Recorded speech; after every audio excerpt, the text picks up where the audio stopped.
Il a été forgé par les dieux, sa force est inégalée, son destin est gravé dans les pierres mêmes d'Uruk. Divin aux 2/3, mais lié par la douleur mortelle, Gilgamesh a parcouru la terre comme un géant parmi les hommes, un roi, un guerrier, un bâtisseur dont les mains ont façonné le destin de sa ville. Uruk, la cité des merveilles, s'éleva sous son commandement. Ses murs, étincelants comme du cuivre poli, s'étendaient plus haut que tous les autres, témoignant de sa puissance. En leur sein, le grand temple d'Eanna, sanctuaire d'Ishtar, se dressait comme un phare de la gloire divine. Aucun roi n'avait jamais construit de telles merveilles. Aucun mortel n'avait osé le faire. Mais Gilgamesh n'était pas un homme ordinaire. Le sang des dieux coulait dans ses veines, conféré par Lugalbanda, son père, et Rimat-Ninsun, la déesse de la vache sacrée. Pourtant, malgré toute sa divinité, il portait le fardeau de la mortalité, une force inouïe, mais un cœur lié à la douleur des hommes, un souverain aux grands exploits, mais une âme hantée par des questions auxquelles aucune lame ne pouvait répondre. Son histoire ne serait pas écrite à l'encre, mais dans la bataille, dans la souffrance, dans la recherche incessante d'un sens. Il traversera des montagnes, affrontera la colère divine et recherchera la sagesse des immortels. Son nom résonnera à travers le temps. Le premier héros, celui qui a défié les dieux et le destin. La légende de Gilgamesh avait commencé. Les cris d'Uruk avaient atteint les cieux. Le peuple tremblait sous le règne de Gilgamesh, dont la force était incontestée, le pouvoir incontrôlé. Aucun fils n'était laissé à son père, aucune fille à sa mère. Jour et nuit, il parcourait les rues, une force agitée que ni les mortels ni les dieux ne pouvaient contenir. Anu, le seigneur des cieux, entendit les supplications et se tourna vers Aruru, la mère divine qui avait autrefois façonné l'humanité à partir de l'argile. Créer son égal, décrétèrent les dieux, un rival qui égalera sa puissance, qui tempérera sa force. De la poussière de la terre, Aruru a façonné un être de force pure.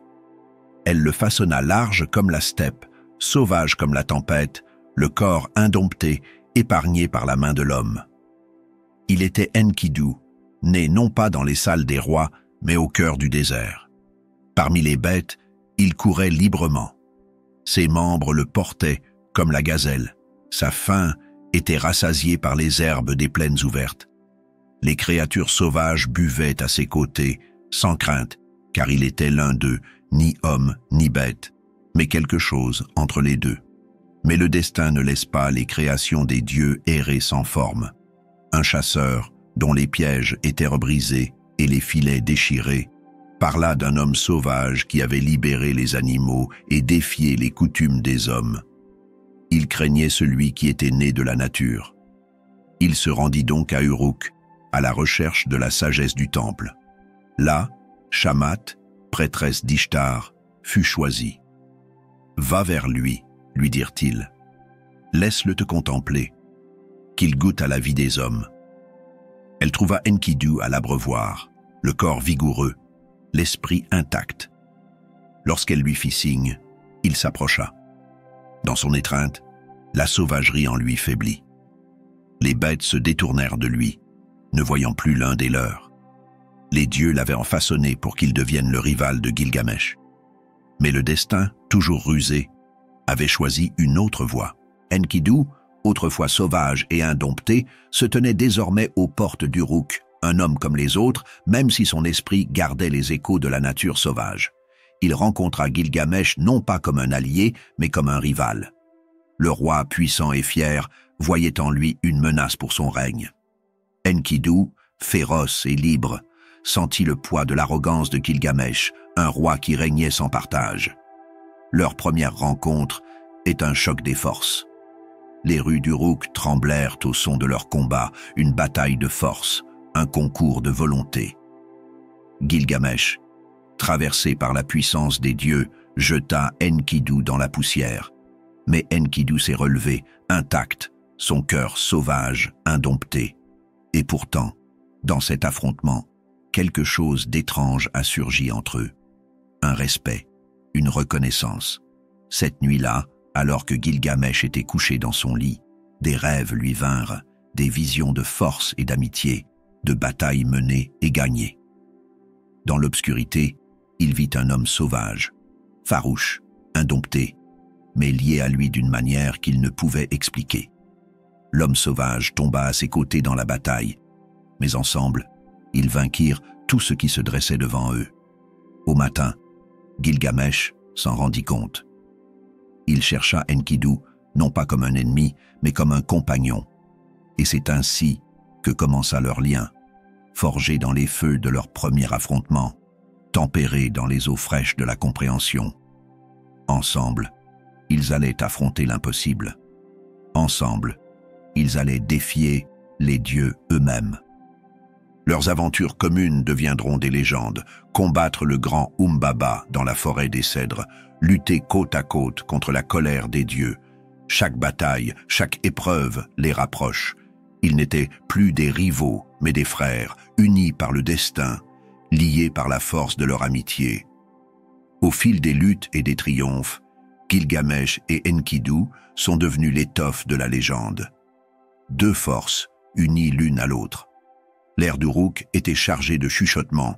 On parlait d'Umbaba, la terreur de la forêt des cèdres, une bête si féroce que même les dieux tremblaient à son nom. Aucun mortel n'osait pénétrer dans son domaine, car la forêt était sacrée et ses arbres appartenaient aux dieux. Mais Gilgamesh, poussé par l'orgueil et la soif de gloire, ne se laissait pas décourager. « Allons !» déclara-t-il d'une voix de tonnerre au cœur de la forêt des cèdres. « Là, nous affronterons le gardien et dans sa défaite, nous graverons nos noms dans les étoiles. » Enkidu, toujours loyal, resta à ses côtés. Même si l'homme sauvage connaissait bien les dangers, le lien qui les unissait était indéfectible. Ensemble, ils traversèrent les collines escarpées, les montagnes qui touchaient le ciel et le cœur profond et ombragé de la forêt. Le chemin à parcourir était semé d'embûches. L'air se chargeait de l'odeur des bois anciens. Les arbres imposants veillaient comme des sentinelles silencieuses. Le rugissement des bêtes résonnait au loin, et la forêt semblait s'animer, son cœur battant au rythme des pas des deux héros. Plus ils s'aventuraient, plus le voyage devenait périlleux. Des chuchotements sur le grand Umbaba hantaient l'air, une voix dans le vent qui semait la terreur dans les cœurs. Ses yeux étaient comme du feu, et son souffle comme une tempête. Mais Gilgamesh, résolu dans sa poursuite, ouvrait la voie. Et alors ils le virent. Umbaba, plus grand que n'importe quel homme, la peau comme de l'écorce et les yeux brûlants du feu de la rage. Il se dressait comme un mur vivant de terreur, sa présence pesant sur la forêt. La terre même semblait trembler sous ses pieds. Une bataille sans précédent s'engagea. Le rugissement d'Umbaba ébranla les cieux, son pouvoir étant immense et inflexible. Les arbres sont déracinés dans son sillage et la forêt elle-même semble crier. Mais Gilgamesh et Enkidu se sont battus avec une fureur née du destin. Ils frappèrent encore et encore, leurs armes se heurtant à la forme monstrueuse du gardien. Lentement, petit à petit, ils l'épuisent. Le combat fit rage pendant des heures, chaque coup les rapprochant de la victoire. Enfin, d'un dernier coup puissant, Gilgamesh mit Umbaba à genoux. Le gardien tomba, la terre trembla tandis que sa vie lui échappait. Dans le silence qui suivit, la forêt sembla retenir son souffle. Le cèdre sacré, le cœur de la forêt, était désormais sans protection. Avec la chute d'Umbaba, les deux héros réclament leur prix. Gilgamesh, avec une lueur de victoire dans les yeux, abattit le grand arbre. Son tronc massif s'écrasa sur la terre, ses feuilles s'éparpillant comme des rêves brisés. La forêt était tombée, et ses secrets leur appartenaient désormais. Mais le triomphe était doux amer, car il s'accompagnait de la colère des dieux. L'équilibre du monde avait été rompu et les conséquences ne tarderaient pas à se faire sentir. Ishtar, la déesse de l'amour et de la guerre, observait du haut des cieux, les yeux comme des charbons ardents, son regard fixé sur Gilgamesh. Sa force avait fait vibrer son cœur, Ses actes avaient atteint le divin, et dans son désir, elle le voyait comme son égal, son élu. « Épouse-moi, Gilgamesh, dit-elle, sa voix comme un doux commandement. Ensemble, nous régnerons sur les cieux et la terre. Tu seras mon roi et moi, ta reine. Personne ne sera plus fort que nous. » Mais Gilgamesh, avisé par son voyage, vit le danger de son offre. Il connaissait la colère des dieux, le cœur inconstant des immortels et la ruine qu'ils entraînaient. Il la regarda et d'une voix à la fois ferme et douloureuse, il la rejeta. « Ton amour est aussi inconstant que les vents, Ishtar, dit-il, et ta faveur aussi dangereuse que la tempête. Tu n'es pas celle qui apprivoisera mon cœur. » La déesse, blessée dans son orgueil, fulminait de rage. Son amour se transforma en haine, son cœur se tordit de vengeance. « Si tu ne veux pas être à moi, cracha-t-elle, je ferai venir le taureau du ciel pour te punir. Les cieux trembleront, la terre s'ébranlera, et tu paieras le prix de ton insolence. » Sans hésiter, Ishtar ordonna la descente du taureau du ciel, une créature d'une puissance terrible, envoyée pour écraser Gilgamesh et sa cité. Le ciel s'assombrit et le tonnerre gronde dans les cieux tandis que la grande bête s'abat sur Uruk. Ses sabots frappaient comme la foudre, ébranlant les fondations mêmes de la terre, et ses yeux brillaient du feu des dieux. Mais Gilgamesh ne se laissa pas abattre. Il se tenait debout, le cœur ardent, l'esprit inébranlable. À ses côtés, Enkidu, son frère d'armes, se tenait prêt. À eux deux, ils formaient une force inégalée, et leur lien était tel qu'aucun être divin ne pouvait le rompre. Ensemble, ils affrontèrent le taureau. Dans un rugissement qui résonna dans les cieux, ils se heurtèrent à la bête, frappant encore et encore. La bataille faisait rage, la terre tremblait sous leurs pieds, les cieux observaient le combat de deux mortels contre la fureur d'un dieu.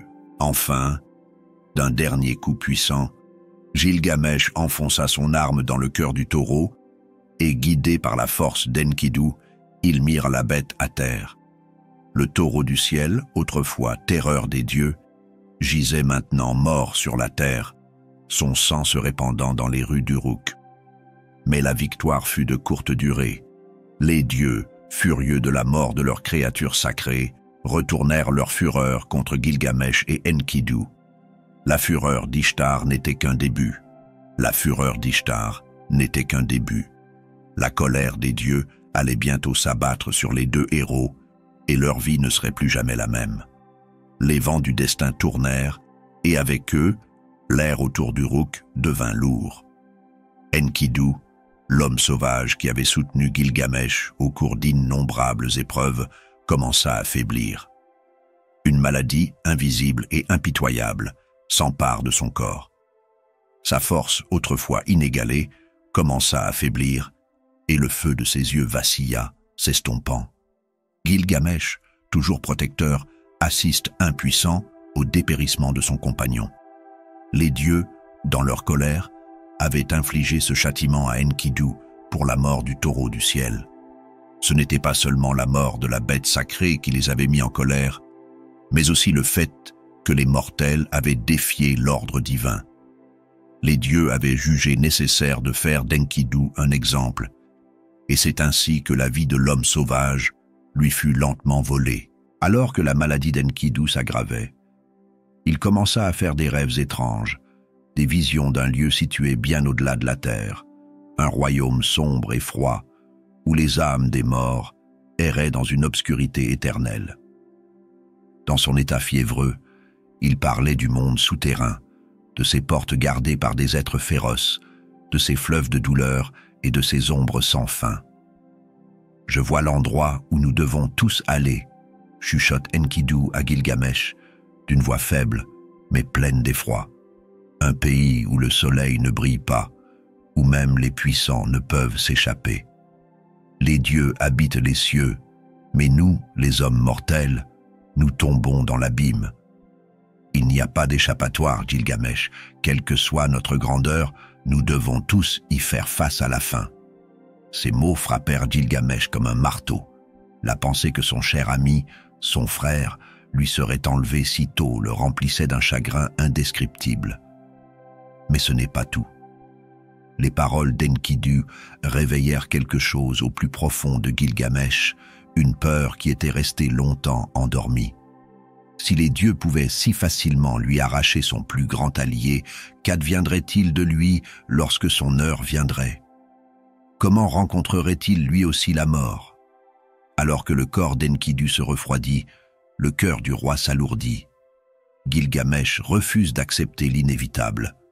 Il cherche les dieux, les implore de lui accorder leur clémence, mais ses cris tombent dans l'oreille d'un sourd. Enkidu, autrefois une force de la nature, gisait immobile dans ses bras. Son ami n'est plus. Cette défaite fut comme une épée dans la poitrine de Gilgamesh.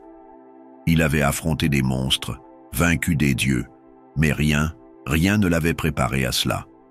Pour la première fois, le roi, le puissant héros, ressentait tout le poids de sa mortalité. Il ne pouvait plus le nier. Les dieux étaient indifférents, et la mort l'emporterait un jour, lui aussi. Dans le silence de la pièce, alors que le poids de son chagrin l'accablait, Gilgamesh s'adressa doucement au corps inanimé d'Enkidu. « Tu étais plus qu'un ami. Tu étais plus qu'un ami. Tu étais mon frère, mon compagnon en toutes choses. Et maintenant, le monde semble plus vide, plus froid sans toi. » Le corps d'Enkidu, encore chaud dans ses bras, semble lui répondre en chuchotant. « Ne crains rien, Gilgamesh. Tout le monde doit faire face à la fin. Mais c'est le voyage, les actes que nous accomplissons, qui nous définissent. » Et c'est ainsi que Gilgamesh resta seul avec son chagrin, sa peur et la certitude que, quelle que soit la grandeur de ses actes, la mort était un destin auquel personne ne pouvait échapper. Gilgamesh, brisé par la mort de son ami bien-aimé Enkidu, se retrouva perdu dans un océan de chagrin et d'effroi. Le poids de la mortalité l'accablait comme une tempête implacable, et il ne pouvait supporter l'idée de succomber un jour au même sort. Son cœur, autrefois rempli du frisson de la bataille, n'aspirait plus qu'à une chose, l'immortalité. Aucun mortel ne devrait affronter la mort comme cela, se murmura-t-il à lui-même. Il doit y avoir un moyen de la défier, de vivre éternellement. C'est ainsi que, la détermination brûlant dans sa poitrine, Gilgamesh entreprit un voyage à la recherche d'Utnapishtim, le seul homme à qui les dieux eux-mêmes avaient accordé l'immortalité. Utnapishtim, l'immortel survivant du grand déluge, était censé habiter aux confins de la terre, hors de portée des hommes et des dieux.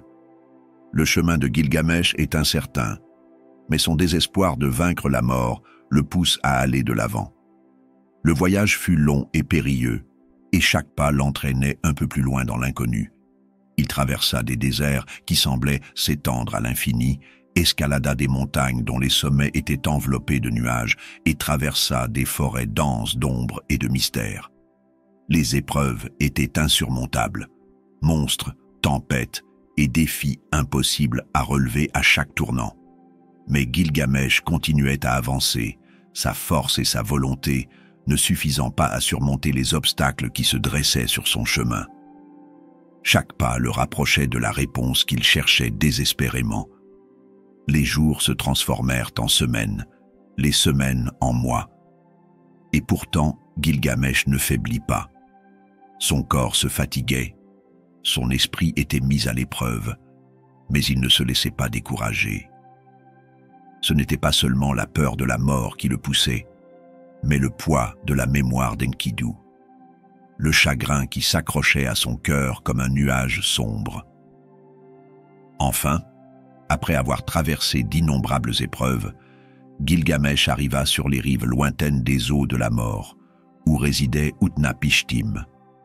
Là, il fut accueilli par l'homme immortel, dont le visage était à la fois ancien et sage, ses yeux remplis de la connaissance des siècles. « Tu cherches l'immortalité, Gilgamesh, dit Utnapishtim, dont la voix est comme un écho lointain du temps. Mais tu ne comprends pas le prix d'un tel don. Les dieux m'ont donné l'immortalité, mais cela n'a pas été sans coût. J'ai été témoin de l'ascension et de la chute de nations, du passage incessant des jours et de la mort de ceux que j'aimais autrefois. L'immortalité n'est pas une bénédiction, c'est une malédiction. Gilgamesh, le cœur brûlant de détermination, demanda « Que dois-je faire? Je ferai n'importe quoi. Je ne peux pas supporter l'idée que la mort me prenne comme elle a pris Enkidu. » Les yeux d'Utnapishtim s'adoucirent, et il fit signe à Gilgamesh de s'asseoir à ses côtés. « Tu as déjà affronté des épreuves qui dépassent la portée des simples hommes. Mais tu n'es pas encore prêt à saisir l'immortalité.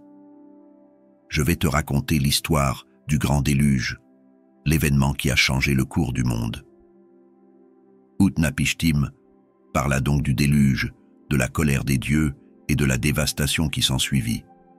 Il raconta à Gilgamesh comment il avait été choisi par les dieux pour survivre, comment il avait construit une grande arche et comment les eaux du déluge avaient consumé la terre. Utnapishtim avait été épargné par le déluge, ainsi que sa famille et les animaux qu'il avait sauvés. « Les dieux ont vu que j'avais survécu, poursuit Utnapishtim, et m'ont accordé l'immortalité, car j'avais assisté à la fin de toute chose et n'avais pas été touché par la mort. Mais ne te laisse pas abuser, Gilgamesh. Ce que tu cherches n'est pas un cadeau à offrir à la légère. Les dieux m'ont donné l'immortalité, mais ils l'ont fait parce qu'ils connaissaient le fardeau qu'elle représentait. C'est une vie sans fin, oui, mais c'est aussi une vie sans signification. Le temps devient votre ennemi quand vous ne pouvez pas mourir. » Gilgamesh écoutait, le cœur lourd du poids des paroles d'Utnapishtim. « Alors, que puis-je faire ?» demanda-t-il. « Si je ne peux pas avoir l'immortalité, comment puis-je faire face à la mort ?» Utnapishtim le regarda avec une profonde compréhension, sa voix portant la sagesse des âges. La réponse, Gilgamesh, ne consiste pas à défier la mort, mais à la comprendre. La vie est précieuse, non pas parce qu'elle est éternelle, mais parce qu'elle est éphémère. Les épreuves que tu as affrontées, la force dont tu as fait preuve, voilà ce qui donne un sens à ta vie. L'immortalité ne se trouve pas chez les dieux, mais dans tes actes, Gilgamesh, le cœur meurtri, comprit la vérité des paroles d'Utnapishtim. La quête de l'immortalité l'avait conduit jusqu'ici, mais c'était le voyage, les leçons apprises et la force qu'il avait acquise en chemin qui allait véritablement façonner son héritage. « Je porterai tes paroles avec moi, » dit Gilgamesh à voix basse, les yeux tournés vers l'horizon. « Je ne vivrai pas dans la peur de la mort, mais dans le respect de la vie. » C'est ainsi que Gilgamesh se détourna de la promesse d'immortalité et entreprit le long voyage de retour. Sa quête ne s'était pas achevée comme il l'avait espéré, mais il avait trouvé quelque chose de bien plus précieux, une meilleure compréhension de lui-même et de la nature éphémère et précieuse de la vie. Gilgamesh avait voyagé très loin, bravant des épreuves impossibles et défiant les dieux eux-mêmes dans sa quête de l'immortalité. Il avait entendu la sagesse d'Utnapishtim, appris l'existence du grand déluge, et on lui avait parlé de la plante insaisissable qui pouvait conférer une jeunesse éternelle. C'est donc avec un espoir renouvelé qu'il s'est lancé dans un dernier défi. Rester éveillé pendant 6 jours et 7 nuits, une épreuve qui prouverait qu'il mérite le don que les dieux lui ont refusé. Avec toute la détermination d'un roi ayant affronté les plus grandes menaces du monde, Gilgamesh s'assit dans l'obscurité, l'esprit empli des pensées d'Enkidu et de la peur profonde de sa propre mort inévitable. Les heures s'étirent à l'infini et le poids de l'épuisement commence à peser sur lui. Pourtant, Gilgamesh, poussé par le souvenir de son compagnon disparu et par la promesse de l'immortalité, luttait contre le sommeil. Il lutte contre l'attrait du sommeil, s'efforçant avec chaque once de sa force de rester conscient, de défier la nature même de sa mortalité. Mais le sommeil, comme un voleur dans la nuit, s'est emparé de lui.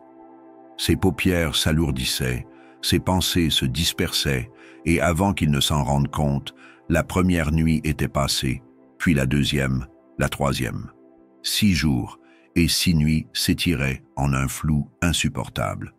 Et Gilgamesh luttait toujours pour rester éveillé, incapable de résister à l'inévitable étreinte du sommeil. Lorsque la 7e nuit tomba, il avait échoué. L'épreuve était terminée, et sa chance d'immortalité lui glissait entre les doigts, comme du sable, à travers un tamis cassé. Lorsque Gilgamesh se réveilla enfin, désorienté et rempli de regrets, ce fut dans un monde qui semblait plus froid, plus indifférent. La plante de la jeunesse éternelle, son dernier espoir, avait disparu.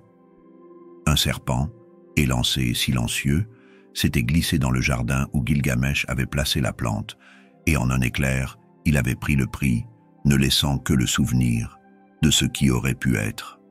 Le serpent avait perdu sa peau, et avec elle, la promesse d'immortalité que Gilgamesh avait recherchée avec tant de ferveur. Il avait été si près de réaliser la chose même qu'il avait consumée pendant si longtemps. Mais le destin, dans sa cruelle indifférence, avait jugé bon de le lui refuser une fois de plus. Seul dans le jardin, Gilgamesh sentit tout le poids de son échec. Les yeux froids et impassibles du serpent semblaient se moquer de lui rappelant le cycle inévitable de la vie et de la mort auquel même lui ne pouvait échapper. Il n'y avait plus d'espoir d'immortalité, plus de promesse de jeunesse éternelle.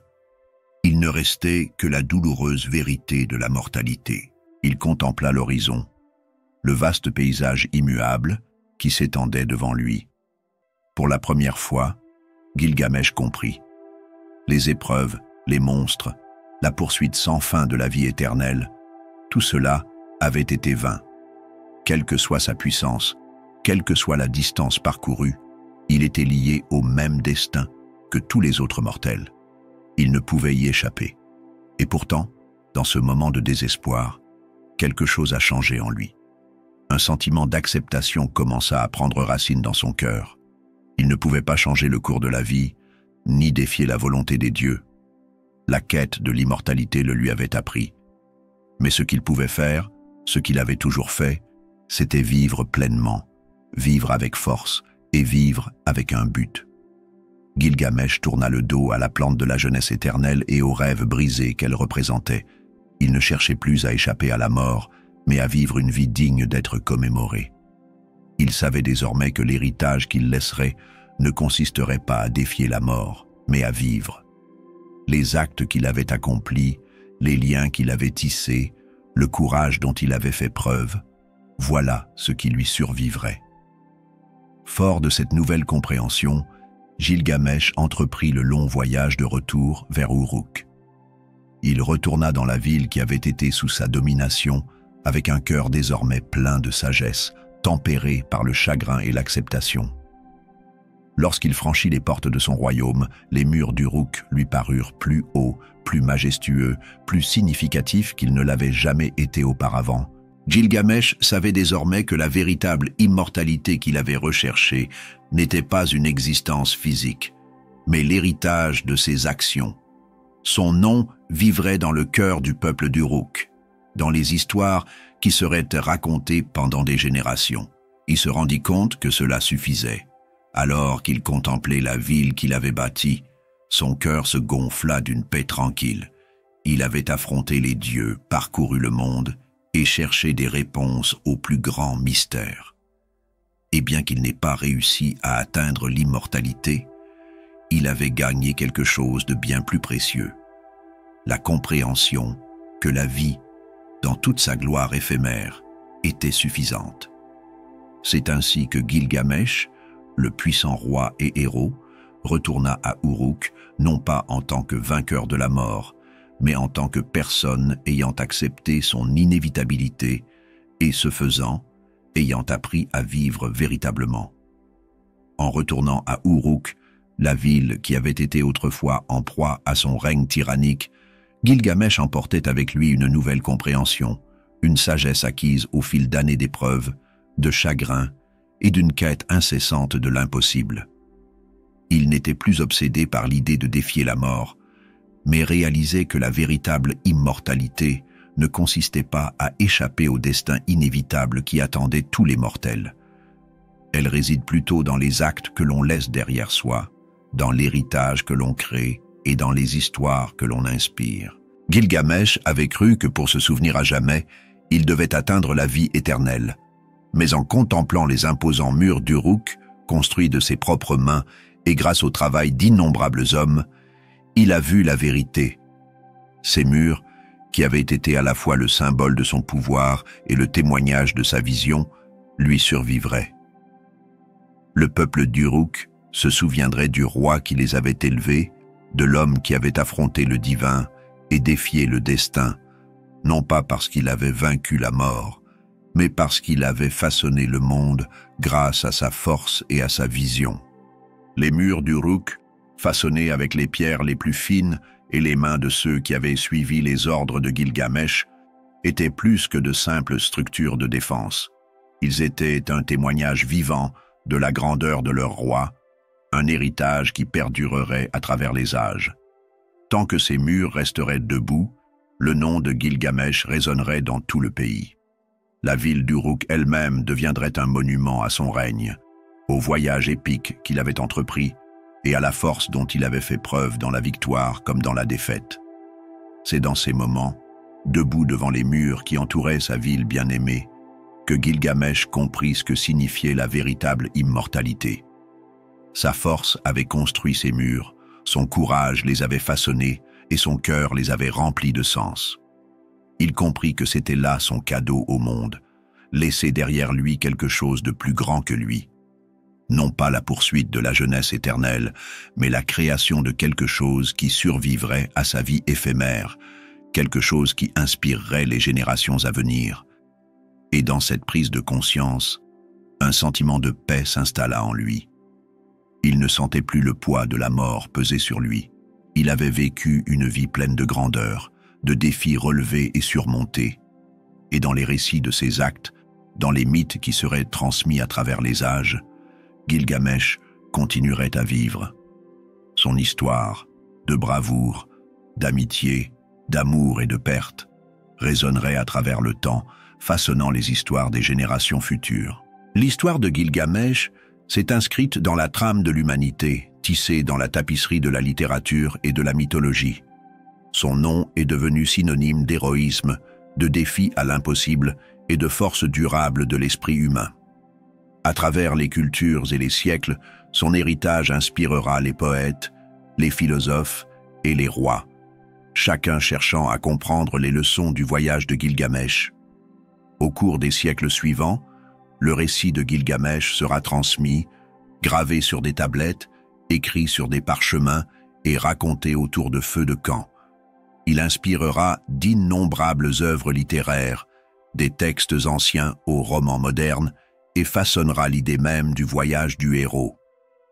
L'histoire de Gilgamesh est devenue la pierre angulaire de la littérature épique, influençant tout, des épopées homériques aux légendes héroïques de nombreuses cultures. Dans sa quête de l'immortalité, il avait donné au monde quelque chose de bien plus précieux, une histoire intemporelle, qui perdurerait longtemps après que son corps mortel se soit effondré en poussière. Assis sur les murs d'Uruk, contemplant la ville qu'il avait bâtie, Gilgamesh savait que son nom perdurerait, non pas en tant qu'homme ayant vécu éternellement, mais en tant que héros dont les actes résonneraient à travers les âges. À cet instant, il trouva enfin la paix qu'il recherchait depuis longtemps, la paix qui ne vient pas en défiant la mort, mais en sachant que l'héritage que l'on laisse derrière soi peut transcender le temps lui-même. C'est ainsi que l'histoire de Gilgamesh, le premier héros, continue de résonner aujourd'hui. Son héritage, immortalisé non pas par la quête de la vie éternelle, mais par la grandeur de ses actes, reste un phare du courage humain, de la force et du pouvoir durable de la narration. C'est dans les murs d'Uruk, dans les pages des textes anciens et dans le cœur de ceux qui prononcent encore son nom que Gilgamesh vit, gravé à jamais dans le tissu mythique de notre histoire commune. La perte d'Enkidu, le seul être qui avait vraiment compris Gilgamesh, laissa un vide dans le cœur du roi, un vide plus profond et plus sombre que tous ceux qu'il avait connus. Ce n'était pas seulement la perte d'un ami ou d'un compagnon, mais la perte d'une partie de lui-même. La mort d'Enkidu, était le dernier rappel que même le plus fort des héros ne pouvait échapper à l'emprise de la mortalité. Pourtant, même dans la mort, le voyage d'Enkidu se poursuit, puisque le tambour et la baguette, symboles de la vie qu'il avait connue, sont envoyés aux enfers, signifiant son passage au royaume des morts. La 12e tablette raconte l'histoire obsédante de la descente d'Enkidu dans les enfers. Ce voyage commence par la finalité même de la mort. Dès son arrivée, Enkidu est confronté aux horreurs de l'au-delà, un monde souterrain où les défunts souffrent dans les ténèbres éternelles. C'est un lieu d'ombre où les âmes des morts errent dans le désespoir sans jamais revoir la lumière. L'esprit autrefois sauvage d'Enkidu, désormais lié par la mort, est confronté à la triste réalité du silence éternel qui attend tous les êtres dans l'au-delà.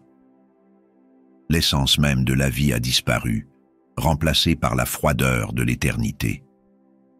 Alors qu'Enkidu se déplace dans le monde souterrain, il rencontre des êtres qui étaient autrefois vivants, des ombres de leur ancien moi, dépouillés de toute humanité, vivant dans un cycle sans fin de désespoir.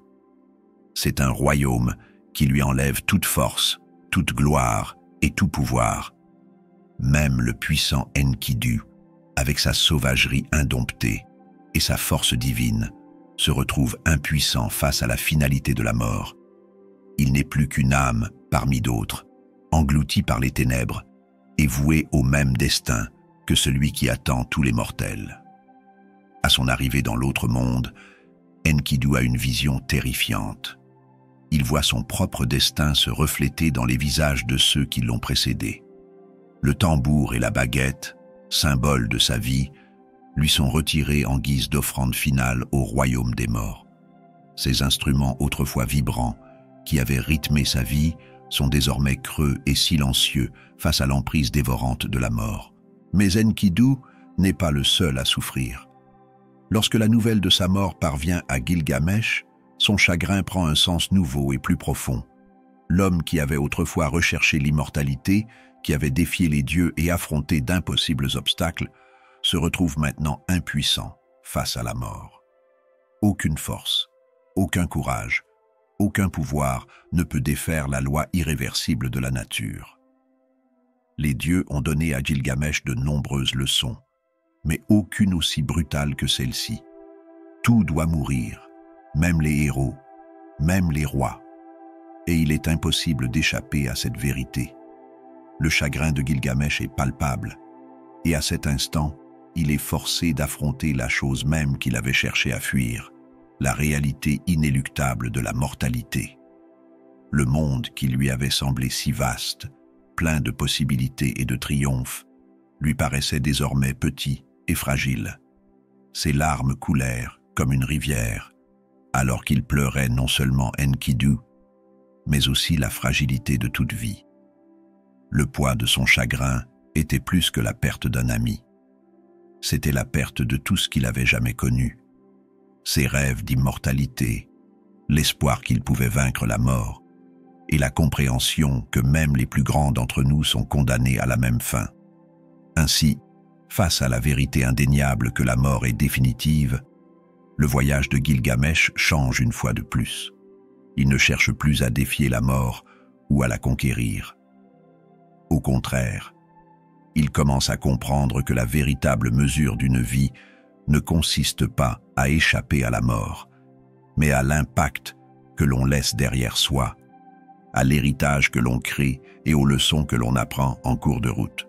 La descente d'Enkidu aux enfers, dont le destin est scellé, rappelle à Gilgamesh que la mort n'est pas seulement un ennemi à vaincre, mais qu'elle fait partie du cycle de la vie, un cycle qui doit être respecté et compris. C'est le point culminant du voyage de Gilgamesh, le moment qui lui apprend ce que signifie vraiment vivre et mourir. Et bien qu'Enkidu soit perdu dans les ténèbres, son esprit, son amitié et ses leçons restent avec Gilgamesh, façonnant l'homme qu'il est devenu et l'héritage qu'il laissera derrière lui. Alors que le tambour et la baguette s'évanouissent dans le silence, la quête d'immortalité de Gilgamesh s'éteint elle aussi. La seule immortalité qu'il atteindra jamais ne sera pas en défiant la mort, mais à travers l'écho de ses actes, les murs d'Uruk et l'histoire éternelle de l'amitié qu'il a changée à jamais. L'histoire de Gilgamesh et d'Enkidu se perpétuera, transmise de génération en génération, rappelant à tous ceux qui l'entendent les leçons tirées de la vie, de la mort et du pouvoir durable de l'amitié. L'épopée de Gilgamesh est la plus ancienne œuvre littéraire connue de l'histoire de l'humanité, un chef-d'œuvre qui transcende le temps et les cultures. Écrite sur 12 tablettes en écriture cunéiforme, elle raconte l'histoire d'un roi qui affronte la mort, lutte avec les dieux et découvre finalement que l'immortalité ne réside pas dans le fait de défier le destin, mais dans l'héritage que l'on laisse derrière soi. Le voyage de Gilgamesh, mélange d'héroïsme, de sagesse et de tragédie, résonne à travers les âges, marquant non seulement la naissance de la littérature, mais jetant les bases des mythes et des récits qui façonneront les civilisations à venir. L'influence de cette épopée s'étend bien au-delà du domaine de la littérature. Elle a profondément influencé les mythologies, les traditions religieuses et les pensées philosophiques ultérieures. Les textes anciens, de la Bible hébraïque à la mythologie grecque, portent les empreintes du voyage de Gilgamesh. Les thèmes de la quête d'immortalité d'un héros, de l'amitié entre deux compagnons improbables et de la recherche d'un sens face à la mort sont des motifs universels que l'on retrouve dans de nombreux récits ultérieurs. L'histoire d'un grand déluge dans l'épopée de Gilgamesh, où Utnapishtim raconte avoir survécu à un déluge envoyé par les dieux, reflète le récit biblique du déluge dans le livre de la Genèse, ce qui renforce encore son impact sur la pensée religieuse. L'épopée de Gilgamesh a également influencé les fondements de la littérature elle-même. Sa structure, composée de divers poèmes, chacun riche en symbolisme et en leçons morales, a ouvert la voie aux futurs récits épiques tels que l'Iliade, l'Odyssée et d'autres œuvres ultérieures de la tradition littéraire occidentale. La complexité de l'histoire, qui aborde des thèmes profonds tels que la mort, l'amitié et la condition humaine, a établi une norme pour ce que la littérature pouvait accomplir. Les récits de la lutte de l'homme contre les forces divines, l'exploration de l'amour et de l'amitié, et la recherche de la sagesse allaient résonner dans les siècles à venir. La découverte de l'épopée de Gilgamesh au XIXe siècle dans les ruines de l'ancienne Ninive a révolutionné notre compréhension du monde antique. Pendant des siècles, les civilisations sumériennes, akkadiennes et babyloniennes ont été connues essentiellement par des fragments d'histoire et d'archéologie. Mais le déchiffrage des tablettes cunéiformes contenant l'épopée a donné un aperçu sans précédent de la culture, des croyances et des valeurs de ces peuples primitifs. Il a révélé au monde moderne une société sophistiquée aux prises avec les mêmes questions de mortalité, d'amitié et d'héritage que celles auxquelles nous sommes toujours confrontés aujourd'hui. En outre, la découverte de l'épopée de Gilgamesh a été un facteur clé dans la refonte de notre compréhension des civilisations anciennes. Elle brosse le tableau d'un monde riche en mythologie, où les dieux et les héros interagissaient avec les mortels dans une tapisserie d'histoire qui expliquait les phénomènes naturels et les dilemmes moraux. Elle nous apprend que les Sumériens, les Akkadiens et d'autres peuples anciens n'étaient pas simplement des sociétés primitives, mais des cultures complexes ayant une profonde connaissance de la condition humaine. L'impact de l'épopée de Gilgamesh sur la recherche moderne ne peut être surestimé. Les chercheurs se tournent aujourd'hui vers l'épopée pour mieux comprendre la littérature, la mythologie et la religion de l'ancienne Mésopotamie. L'épopée est devenue la pierre angulaire des études anciennes, éclairant non seulement la culture de l'époque, mais aussi le rôle fondamental que les mythes et les récits ont joué dans le façonnement des sociétés.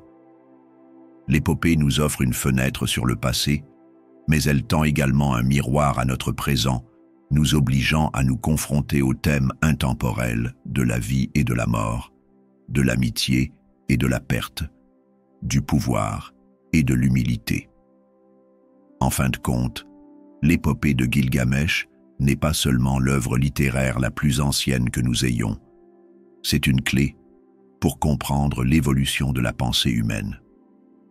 Grâce à elle, nous voyons comment les cultures anciennes ont lutté avec les mêmes questions existentielles qui continuent de hanter l'humanité aujourd'hui. Son héritage perdure, témoignant du pouvoir durable des histoires à façonner notre monde et de la sagesse transmise au fil des millénaires.